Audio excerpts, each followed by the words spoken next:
Hello my dear friends, we have come to the last tooth of the mandibular segment, which is the mandibular third molar.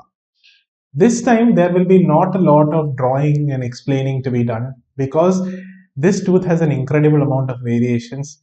It's very difficult to draw one single diagram that represents the mandibular third molar. We are going to first explain the arch positions. If you remember, the mandibular third molar occupies the eighth position, the final position of teeth in the posterior segment of the mandible. This tooth does not have a distal contact because obviously there is no tooth that is there to come, except for the fact that if there is a paramolar coming, then it might share a contact. Other than that, it does not share a distal contact. It will only share a mesial contact with the mandibular second molar. This tooth is called the wisdom tooth. Why? Because we don't know. It's just that we enter adulthood into this age. Therefore, we apparently gain more wisdom because we are exposed to the world. That is why it is called the wisdom tooth. If you look at the numbering system, you have 3-8 and 4-8 representing the mandibular left and right molars, third molars respectively. In the universal system, the right third molar is number 32 and the left third molar is number 17. So 1732 is how you understand this.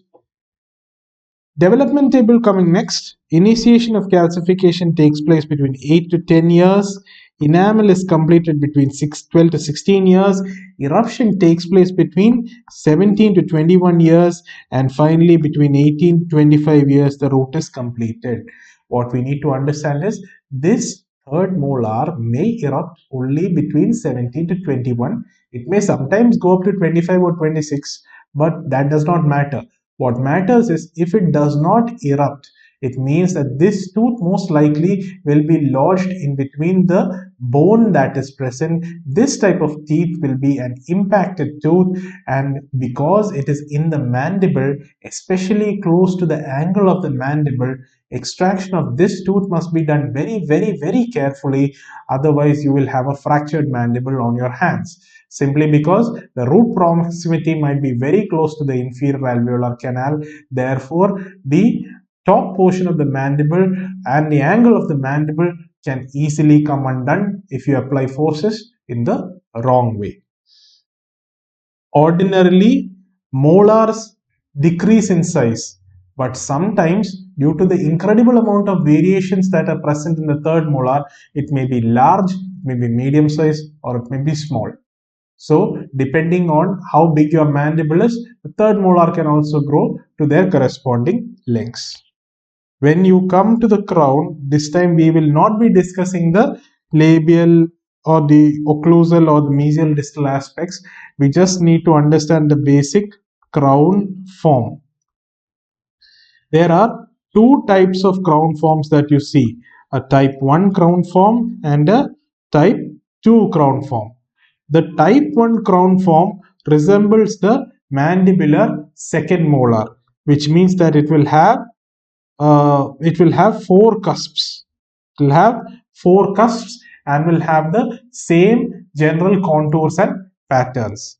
Type 2 will represent the mandibular first molar. So here you might see 5 cusps, similar occlusal pattern as well as similar contours. Third molars can exhibit several secondary grooves also. The most common type will be the type 1 third molar with a conjunction of two roots. This is the most common type. Or else you will have the type 1 with fused roots. You might see fused roots, which we will come to in the following section. Even in this case, you might not just notice the 4 cusp or the 5 cusp variety. There are single cuspal variety, 2 cuspal variety, 3 cuspal variety, then the normal 4 and 5 can occur. So any sort of crown variation can happen over here. When you come to roots, the roots are also extremely variable in size and number. Sometimes it might be one big, thick, bulky single root. or it might be a bifurcated or a trifurcated root. But sometimes 6, 7, even 8 roots have been known to occur over here.